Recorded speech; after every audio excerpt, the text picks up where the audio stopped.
গত 19 আগস্ট রাত 10:30টার দিকে নগরীর new market আইএসপিটি road railway market এলাকায় এজেআর পার্সেল অ্যান্ড কুরিয়ার সার্ভিসের মাধ্যমে কতিপয় এক মাদক ব্যবসায়ী মাদক পাচার করে ডাহার এক মাদক ব্যবসায়ীর হাতে।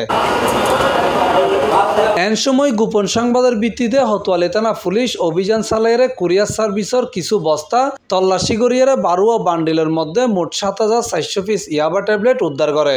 পরে চালান যাচাই করিয়ে ঠিকানা অনুসন্ধান চালাইয়ে হালিশর এলাহাতুন মাদক ব্যবসায়ী মোহাম্মদ নূর হাসান ওরফে বিজয় নামের একজনের গ্রেপ্তার করেছি।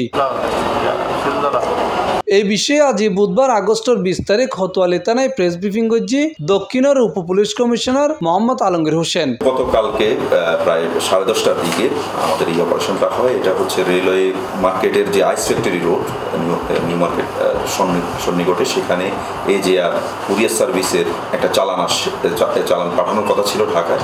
ওখানে আমরা গোপন সংবাদের ভিত্তিতে জানি যে ওই বস্তাগুলো বান্ডেলের মধ্যে 12টা বান্ডেলের ভিতরে এই ইয়াবাগুলো লুকানো ছিল। প্রতিটাতে মোট 37টা বান্ডেল আমরা পাই, এর প্রতিটাতে 200 করে ইয়াবা ছিল।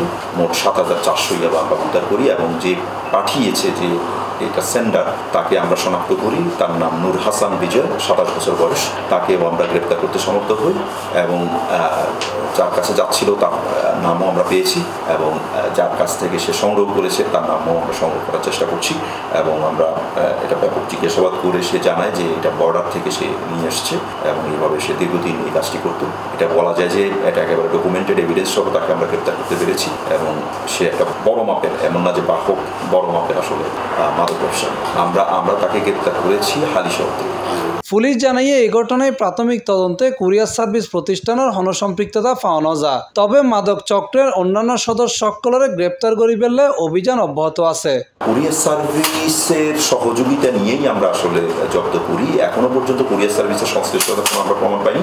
তবে আমরা ব্যাপক জিজ্ঞাসাবাদে যদি ওইরকম কারো শনাক্ত করতে পারি তাহলে তাদেরকে আমরা আইনের আওতায়। এই ব্যাপারে যেটা সে জানিয়েছে যে সে আসলে দীর্ঘদিন ধরেই এই কাজটি করছিল, ফলে এই প্রক্রিয়ায় সে আগেও পাঠিয়েছে বলেই এটাও আমরা অনুমান করছি এবং যে জায়গা থেকে সংগ্রহ করেছে এবং যে জায়গায় পাঠাচ্ছিল, যাকে পাঠাচ্ছিল তাদের নাম ঠিকানাও আমরা পেয়েছি। ফলে আমরা পুরো চক্রটা মোটামুটি আমরা শনাক্ত করতে পেরেছি। তাকে আমরা রিমান্ডে নিয়ে আসবো, তখন আমরা আরও ব্যাপক আকারে আরও কে জড়িত সেটাও আমরা নিশ্চিত হব। এবং কোতোয়ালি থানার মামলা নম্বর 31-20-8-25 মাদকদ্রব্য নিয়ন্ত্রণ আইন 2018 ধারা 10 গ ও 41 ধারা অনুযায়ী এই মামলাটা রুজু হচ্ছে। Mohammad Nizamuddin Tipu, C+ TV, Chittagong.